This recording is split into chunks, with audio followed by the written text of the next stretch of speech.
His last wish before execution was to see his Jamaican maid. What happened next changed everything. The echo of chains filled the narrow corridor as the condemned man was led in. The guard's boots struck the linoleum floor in rhythmic precision, a funeral march for the living. Inside the sterile visitation room, the air carried the faint sting of bleach and dread. He sat, hands cuffed, eyes hollow but burning beneath the fluorescent glare. For a man who once commanded empires, the orange jumpsuit looked like a shroud. The door opened. She entered, calm, graceful, wearing a blue maid's dress and white apron. Her eyes didn't tremble. Her presence silenced even the guards. For months he had refused priests, lawyers, or family. Only her, his maid. The woman who had once served his breakfast now held his last hope, or his final torment. He swallowed, his voice cracked. "Marcia," he whispered, "thank you for coming." Her silence was sharp as a blade. In that moment, the world outside the bars ceased to exist. Only two souls remained, bound by guilt, secrets, and something neither of them had words for. And as the clock struck noon, the reckoning began. If you're enjoying this story, click subscribe, like this video, and comment what time it is that you're watching this video. Now let's get back to the story. The ticking clock above the steel door echoed louder than any heartbeat. It was noon, and the prison air carried that sterile chill, the kind that clung to walls after too many executions. Warden Henry Cole stood in the observation bay, arms folded, face stone. He'd seen men beg for mercy, curse the heavens, or collapse under the weight of their crimes. But never had he seen one ask for her. Julian Crane, once the titan of global finance, sat at the center of the visitation room. His hands were bound to the chair, but his gaze was free, sharp, calculating, the eyes of a man who once owned the world and lost it all in a single choice. His reputation lingered like a stain. The tabloids had called him a monster, the architect of greed. The courts had named him murderer. The world had forgotten him. Yet, when asked for his final wish, Julian didn't ask for champagne or a priest. He didn't request to see family. He asked for Marcia Clarke. The room fell still when she entered. Blue uniform, white apron, hair neatly pinned. She looked like time itself had paused for her, untouched by the years except for the quiet wisdom in her eyes. Her footsteps were slow, deliberate, each one carrying the weight of 1,000 unspoken words. "Mr. Crane," she said softly, her Jamaican accent still laced with warmth despite the coldness of the place. Julian's head tilted, eyes flickering as if he were searching for the right emotion to wear. "It's been a long time," he murmured. 10 years, Marcia answered. "And you still remember my name." "How could I forget?" Julian smiled faintly, a smile that had ruined lives. "You were the only one who ever looked at me without wanting something." The guards behind them shifted slightly. Warden Cole made no sound, but his attention was razor-sharp. Something about this meeting disturbed him. The way the air seemed too heavy, the way both of them stood on opposite sides of invisible history. Marcia clasped her hands in front of her. "Why did you ask for me?" Julian leaned back. "Because you saw me. Before the money, before the trial. You saw the rot long before anyone else did." Her gaze didn't waver. "And you ignored every warning I gave." The words hit harder than any curse. Julian's jaw tightened. His hands twitched against the cuffs. For a second he looked like he might break down. But instead he laughed, a hollow, fractured sound. "I did," he admitted. "And look where it got me." Marcia's face softened slightly. "So what do you want now, Mr. Crane?" "Forgiveness." "Not forgiveness," Julian whispered. "Truth." The silence that followed was unbearable. Even the guards looked uneasy. Warden Cole adjusted his glasses, glancing at the clock. 12:15. Julian continued, voice lower, darker. I didn't kill her, Marcia. You know that, don't you? Her breath caught. The words reopened a decade-old wound neither of them wanted to touch. Marcia looked down. You think saying that now will change anything? The evidence, the trial, the blood. The blood wasn't hers, Julian cut in sharply. It never was. You of all people should have known. Marcia's lips trembled. I did know, she said quietly. But knowing and proving are not the same. Julian's expression shifted, regret, pride, and grief swirling behind tired eyes. Then why didn't you say something? Because I was afraid, Marcia admitted, voice breaking. Afraid of you. Her confession shattered the last barrier between them. The power that once defined him evaporated in the fluorescent light. Julian looked smaller now, not the billionaire who had bent governments, but a man stripped bare before the one person who had always seen his soul. Afraid of me? Julian asked as if tasting the words. You were the only person I never wanted to harm. But you did, Marcia whispered. You just didn't realize it. The guards exchanged glances.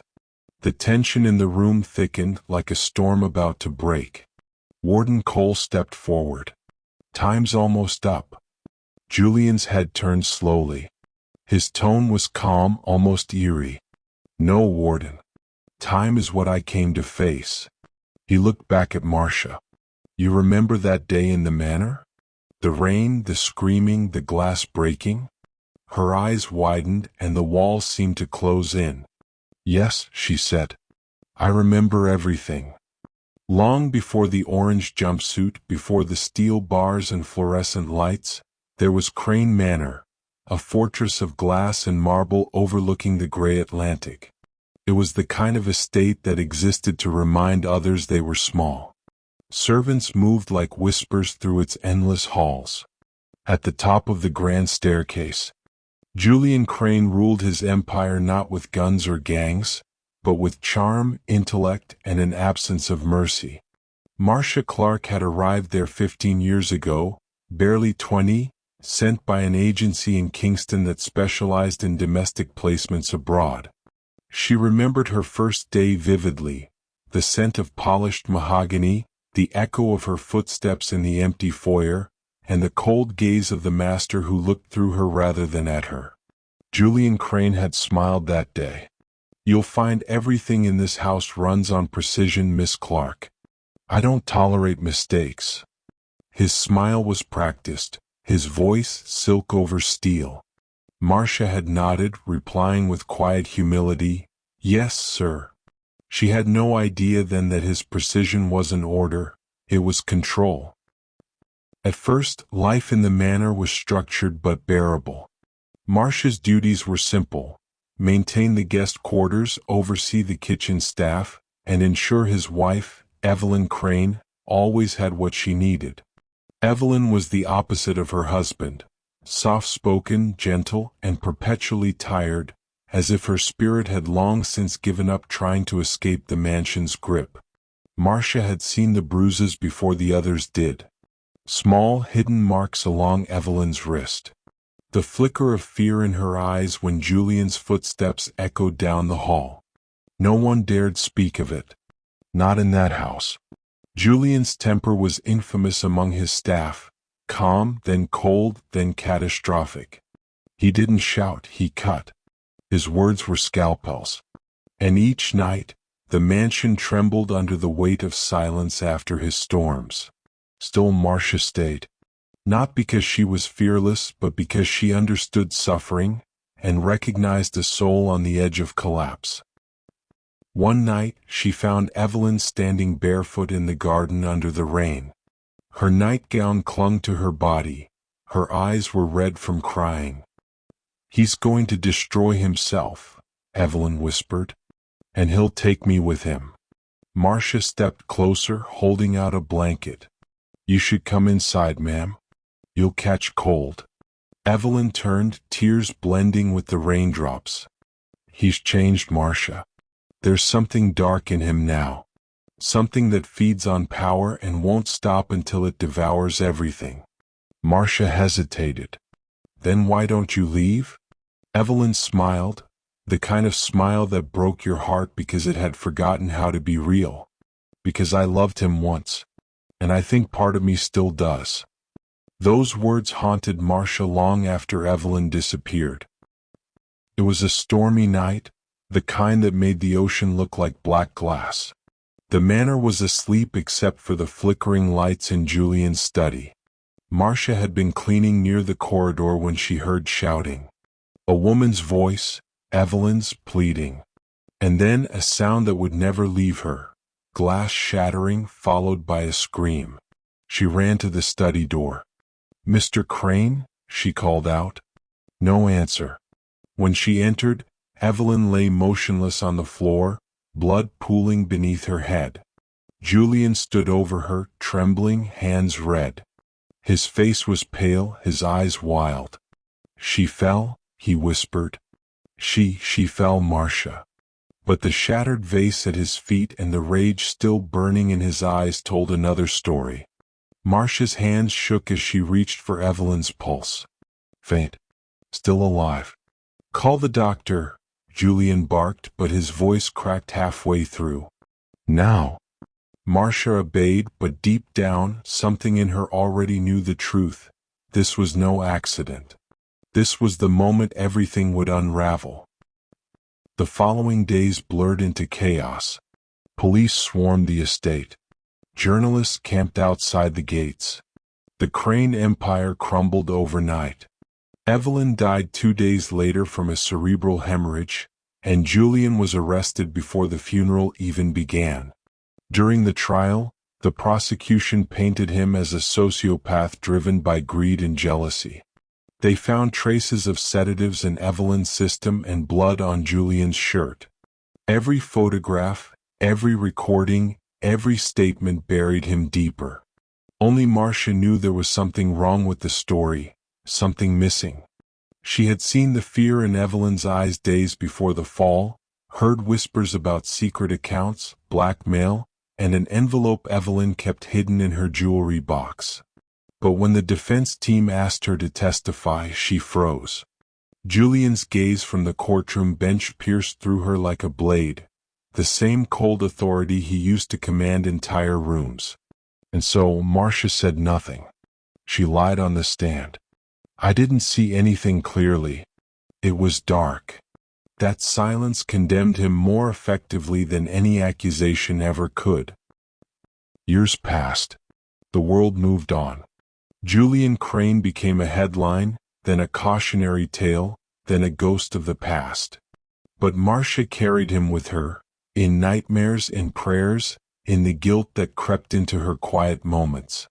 She moved to a smaller town, worked as a cook for a local school, and tried to forget. But the night she saw his face on the prison broadcast, older, hollow, awaiting execution, she felt something shift inside her. Regret. Not sympathy, not sorrow, but a sharp, aching regret that she had let fear silence her when truth could have saved them both. She had known there was another person in the house that night, someone Julian never mentioned. She'd seen the shadow move near the staircase, heard a second voice, low and venomous. But she had convinced herself it was imagination. Now, years later, standing before him in that cold visitation room, she could see the same truth in his eyes, that he had carried a secret too. Julian's past wasn't just cruelty. It was a slow poisoning of the soul. Success had made him untouchable. Power had made him monstrous. But Evelyn's death and the lie that followed had broken him beyond repair. In the months before his arrest, he had begun to write letters. Not to family, not to lawyers, to Marcia. Letters he never sent. In them he confessed not to the crime but to something worse, apathy. He had watched people suffer and done nothing. He had destroyed his wife's spirit long before her body ever fell. And Marcia, unknowingly, had been the mirror that showed him what he truly was. Now, in the fluorescent glare of the prison, those buried memories flickered behind both their eyes. Two people tied by guilt. One for what he did, the other for what she didn't. Do you believe me now? Julian asked softly. Marcia looked at him, really looked at him, and saw not the monster the world had painted, but a man hollowed out by truth. I believe you, she said. But belief doesn't change what's done. Julian's gaze didn't falter. No. But it can change what comes next. The room had grown colder since they began speaking. The hum of the fluorescent lights above them trembled like a dying heartbeat. Warden Cole stood behind the glass partition, silent, while Officer Pike lingered by the door, his hand resting uneasily near his holster. Marcia sat across from Julian Crane. Between them, the table, metal, scarred, indifferent, reflected two versions of the same ruin. For a long time neither spoke. Then Julian broke the silence, voice low and deliberate. You said you were afraid of me. You had every reason to be. I made fear into a currency. Everyone who worked for me was paid in obedience. Marcia didn't blink. And now? You think admitting it redeems you? Julian's jaw tightened. I'm not asking for redemption. I'm asking for truth. He leaned forward, the chain around his wrists clinking softly. You know I didn't push her. You were there, Marcia. You saw her hand on the railing. You heard the other voice. Marcia's breath caught. The other voice? Officer Pike murmured under his breath, but the warden silenced him with a glance. Julian's gaze bored into her. Tell me I'm wrong. Her throat tightened. You're not, she said finally. But I didn't trust what I saw. I was scared, for her, for me. And after the police came, it was too late to change my statement. No one would have believed the maid over the millionaire. Julian exhaled slowly, eyes half closed. You were the only person I ever wanted to believe me. Marcia folded her hands tightly.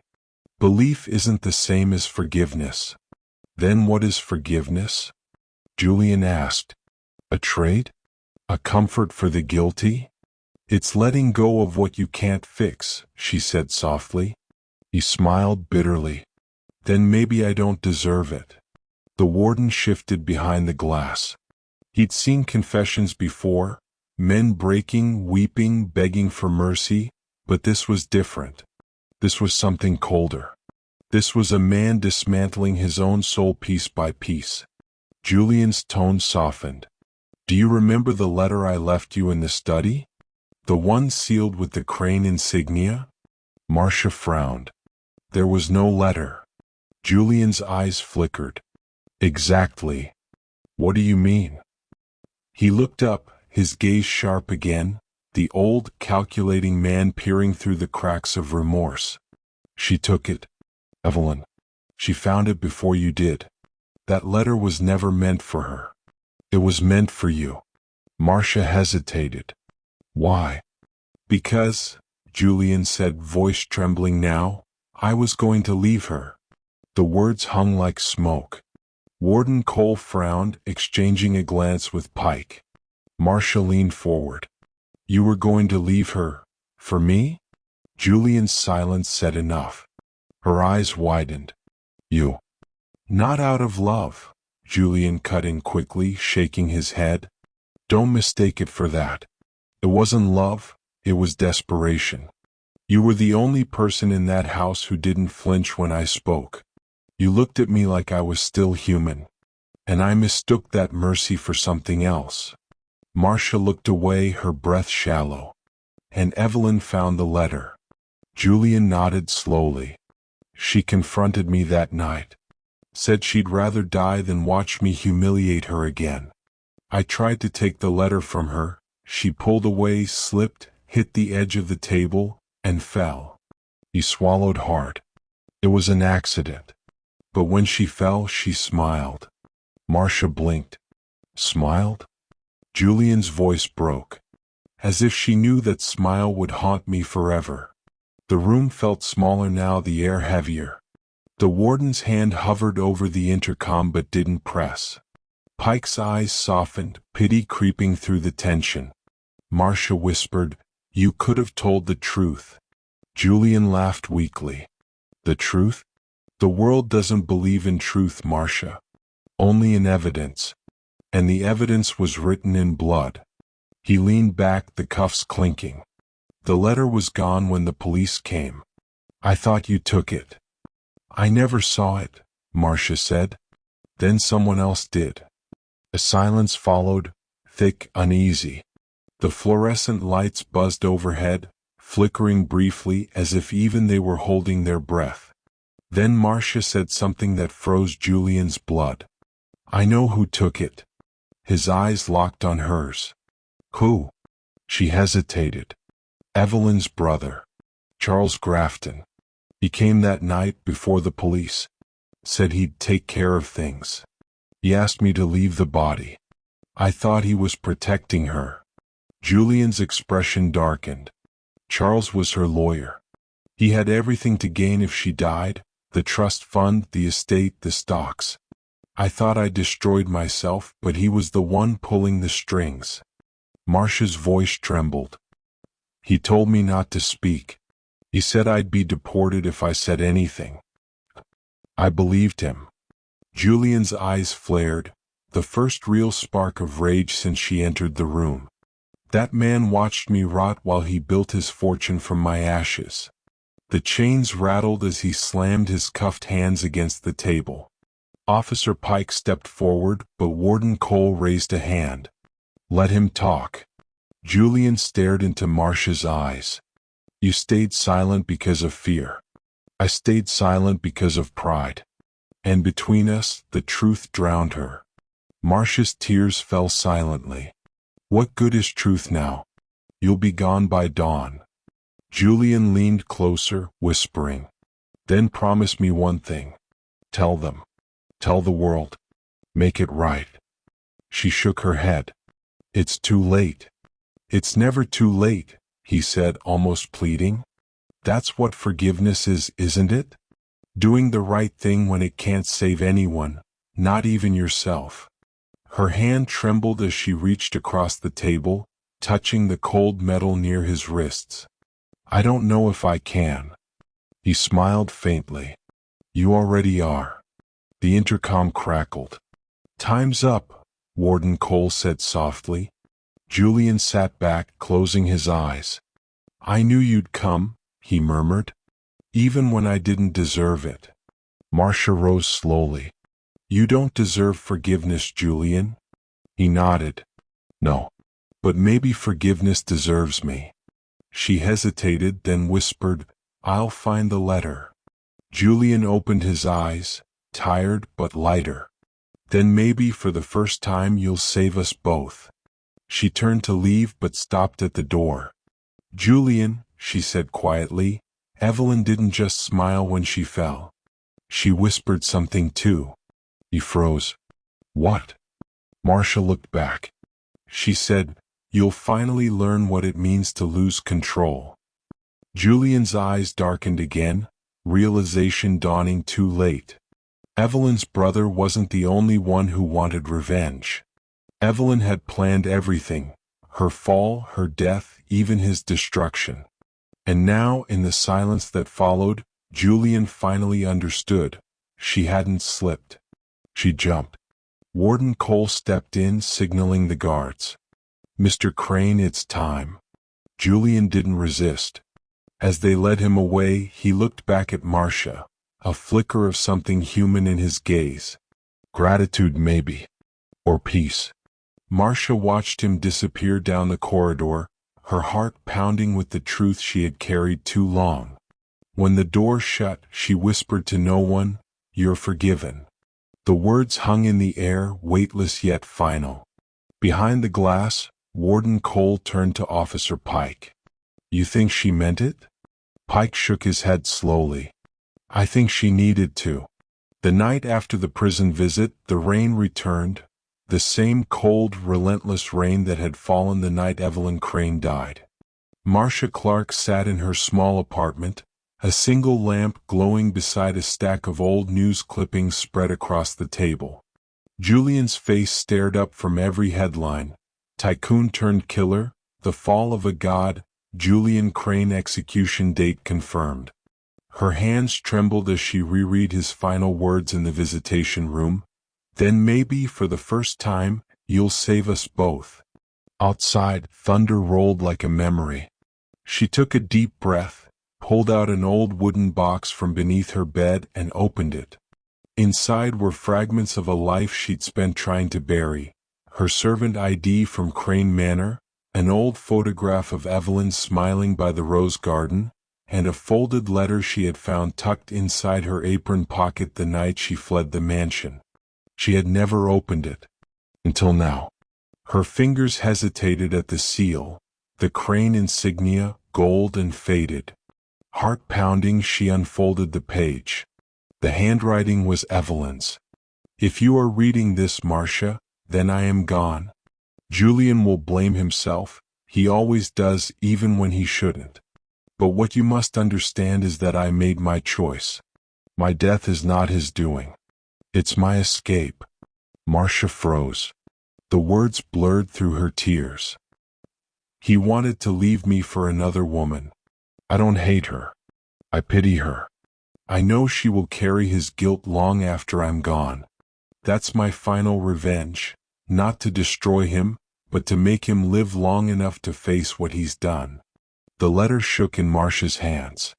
The ink was smudged, but the next lines were clear, deliberate, cold. My brother Charles will ensure Julian pays for everything. You must not interfere. You've seen what Julian becomes when he feels cornered. Promise me, Marcia, let him fall. Marcia dropped the paper, heart hammering.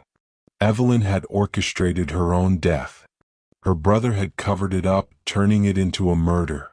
And Marcia had been a pawn in both of their games, the silent witness who bore the guilt for everyone's sins. She stood, pacing, whispering to herself, all these years, all this pain. A knock at the door snapped her out of her thoughts. When she opened it, Warden Henry Cole stood under the flickering hallway light, rain dripping from his coat. His expression was solemn. Miss Clarke, I thought you should know, it's done. Marcia's throat tightened. Julian? He nodded. He went quietly. No last words, no appeal. Just peace. She nodded slowly. Thank you. Cole hesitated. He asked for one thing before we took him. He said you'd understand. He reached into his coat pocket and handed her a sealed envelope. Same gold insignia. Marcia's knees nearly gave way. Cole tipped his hat. Take care, ma'am. And then he was gone. Her hands shook as she tore open the envelope. Inside was a short note, written in Julian's unmistakable script. The truth is yours now. Don't let them bury it like they buried me. And below that, a small brass key taped to the bottom. Marcia stared at it, recognition dawning. That key, she'd seen it once before in the Manor's West Wing, inside Julian's private study. It opened the old oak chest by the fireplace, the one he never let anyone touch. For the first time in 10 years, she knew what she had to do. Crane Manor stood abandoned on the cliffs, its silhouette swallowed by the storm. The great glass windows were cracked, the gardens wild, but the house still breathed, haunted not by ghosts but by memories too heavy to die. Marcia stepped inside. The floorboards groaned beneath her feet. Every creak sounded like Evelyn's laughter. Every gust of wind whispered Julian's name. The study was just as she remembered, dust-coated, air thick with the smell of rot and rain. The oak chest sat beneath the portrait of Julian and Evelyn, its lock still intact. She slid the key in. It clicked. Inside lay documents, business ledgers, handwritten notes, photographs. But beneath them, sealed in plastic, was a letter addressed to the board of Grafton Holdings. Marcia unfolded it carefully. To whom it may concern, this letter serves as my final testimony. I, Julian Crane, Transfer all assets of Crane International to Evelyn Grafton Crane in full trust, on condition of her survival. Should she die before my signature is verified, all holdings revert to Charles Grafton. Her eyes widened. This was it, the missing link. Evelyn's brother hadn't just covered up her death, he had ensured it. Marcia turned as a voice spoke behind her. I wondered how long it would take you to find that. Charles Grafton stood in the doorway, older now, but still wearing the smug, polished calm of a man untouched by consequence. Charles, she whispered. He stepped closer. You shouldn't have come back, Marcia. Some ghosts need their graves. You killed her, Marcia said, voice trembling. You pushed her to do it. He smiled thinly. She made her choice. I merely guided it. And when opportunity came, I took care of the rest. You framed your own brother-in-law, she spat. I saved the family legacy, he replied coolly. Julian would have destroyed it. I gave the world a villain it already believed in. That's not murder, Marcia, that's narrative. Marcia's hand tightened around the letter. You won't get away with this. Charles chuckled. And who will stop me? You. The maid who lied on the stand? The woman who vanished when it mattered most. Lightning flared, illuminating his face, cold, composed, monstrous. Marcia took a step forward. Julian's dead now. But I won't let his truth die too. Charles tilted his head, eyes narrowing. Then you'll join him. He lunged. The struggle was clumsy, years of age and fear colliding. Marcia stumbled back, crashing into the chest, papers flying. Charles grabbed her arm, forcing her down, but she swung the lamp from the desk, shattering it against his shoulder. The fire caught instantly. Flames licked across the old carpet. Smoke rose. Charles cursed, stumbling backward. You'll burn us both. Marcia's eyes blazed. Maybe that's the only way the past can finally end. She grabbed the letter, clutching it to her chest, and ran. Behind her, the flames devoured the study, portraits melting, secrets turning to ash. Outside, the rain poured harder, hissing as it met the fire. She stumbled down the gravel drive, clutching the soaked letter, coughing, sobbing. By dawn, Crane Manor was gone, a skeleton of smoke and ruin. Days later, Marcia stood at Julian Crane's grave. No name was carved, just a number. The state didn't give its monsters epitaphs. She laid the letter on the soil. They'll know the truth now, she whispered. You weren't innocent, Julian, but you weren't the monster they made you either. The morning sun broke through the clouds, a single ray striking the grave like a quiet benediction. For the first time in years she smiled, not in peace but in release. The truth was free. And so, perhaps were they. The world had already forgotten Julian Crane. A week after his execution, his name had been replaced by new scandals, new headlines. The newspapers that once feasted on his downfall now collected dust in archives no one would read. But for Marcia Clarke, the story had not ended.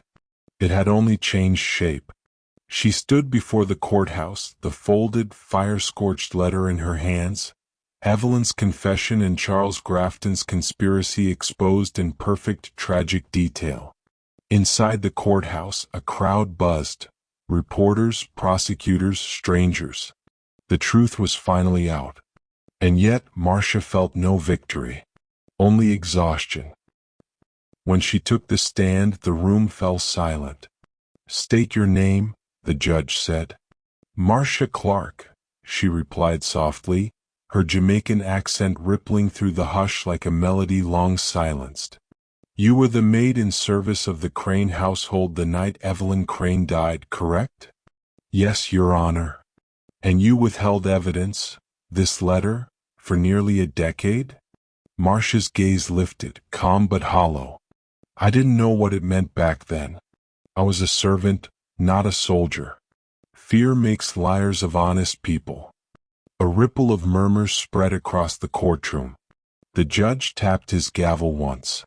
"And now you've chosen to bring it forward?" Marcia's voice broke, not from weakness but truth. "Because I saw what silence cost. I saw what it turned him into." The judge nodded slowly. "Mr. Crane's execution cannot be undone. But this evidence, it changes everything." Across the aisle, Charles Grafton, now gaunt and shaken, sat in handcuffs, his eyes burning holes into her. For the first time he looked small, not a kingmaker, not a puppeteer, just a man exposed to the ruin he created. Marcia did not look away. The judge's gavel came down one final time. "Charles Grafton, you are hereby charged with conspiracy, fraud, and obstruction of justice." The courtroom erupted in gasps. Cameras flashed. Reporters scribbled furiously. Marcia simply closed her eyes. Justice at last was no longer a dream. That night, she returned home to her modest apartment. The rain had stopped, the first dry night in weeks. On the table beside her bed lay the small silver cross she'd worn since her years at Crane Manor. She lifted it, running her fingers over the tiny engraving on the back. "Forgive us our trespasses." She whispered to the dark, "He said I'd save us both. I never knew how." The clock ticked softly. The world outside moved on. Then, a sound. A soft knock at the door. Her breath caught. When she opened it, she found Father Gabriel, the prison chaplain who'd tended to Julian in his final days. His kind eyes reflected a strange calm. "Miss Clarke," he greeted gently. "I thought I'd find you here." Marcia gestured him in. "Father, I thought you'd return to Kingston." "I was about to," he said, removing his hat, "but I found something among Julian's belongings that was addressed to you." He handed her a sealed brown envelope, the last piece of Julian Crane's legacy. Marcia's fingers trembled as she opened it. Inside was a small photograph, the three of them long ago, Evelyn smiling under the rose archway, Julian standing beside her, Marcia behind them holding a tray of wine, her smile unguarded and real. Beneath the photo, Julian's handwriting flowed in blue ink, raw, unfiltered. "I never told you what Evelyn said before she died. She told me you were the only good soul left in this house. I was too proud to believe her. But she was right. When I die, don't let them remember me for my crimes. Let them remember I was a man who broke and tried to mend even when it was too late. You once told me forgiveness isn't earned, it's given. I didn't understand then. Now I do. Marcia, you were my last wish, not because I wanted to see the past, but because I wanted to look at the only person who ever saw the man behind the monster. If there is a heaven, and if I am denied it, tell Evelyn I am still trying." Tears slipped down Marcia's face. The room blurred. Her chest rose and fell, every breath a trembling prayer. Father Gabriel placed a hand on her shoulder. "He died at peace," he said softly. "You gave him that." Marcia nodded. "He gave me something too." "What's that?" She smiled faintly. "A reason to live without fear." The next morning she walked to the old church on Primrose Hill, the one where Evelyn used to play the organ every Sunday. It was half ruined now, the roof open to the sky, but sunlight poured through like mercy made visible. She knelt at the altar, placed the photograph on the cracked marble, and whispered, "Forgive me, Lord, for believing the world only makes monsters. Forgive me for forgetting that even monsters bleed." Her voice echoed softly, carried upward into the light. In that moment, something shifted inside her. The weight she'd carried for years dissolved, not in triumph, but in surrender. Marcia Clarke had lived through lies, through fire, through the death of a man who might have loved her in another life. But now she understood. Forgiveness isn't a gift you give the dead. It's the only way the living survive them. Months later, Crane Manor's ruins were turned into a memorial garden. The city called it the Garden of Mercy. Tourists came and went, snapping photos, leaving flowers. Most never knew the truth, that the garden grew on the ashes of a man's sin and a woman's forgiveness. At its center stood a plaque, in memory of Julian and Evelyn Crane, and those who loved them despite everything. Forgiveness is not forgetting. It is remembering without hate. On a quiet spring morning, Marcia visited the garden one last time. She wore a simple white dress, her hair loose, her eyes brighter than they had been in years. She knelt, touching the soil. "Rest now," she whispered. "Both of you." A warm breeze brushed her face, soft, almost familiar, like fingers through her hair. And for a heartbeat, she thought she heard Julian's voice again. "Then maybe for the first time you'll save us both." She smiled, a real, unguarded smile. As she stood to leave, the camera would fade out slowly, sunlight streaming through the rebuilt archway, the sound of the wind merging with distant church bells. The story of Julian Crane and Marcia Clarke did not end in fire or blood, but in something far rarer, grace. Thank you so much for watching this story to the end. If you enjoyed this video, don't forget to like, share and subscribe so you won't miss the next video. Click the image showing on your screen now. You won't want to miss it. And always remember, we love you.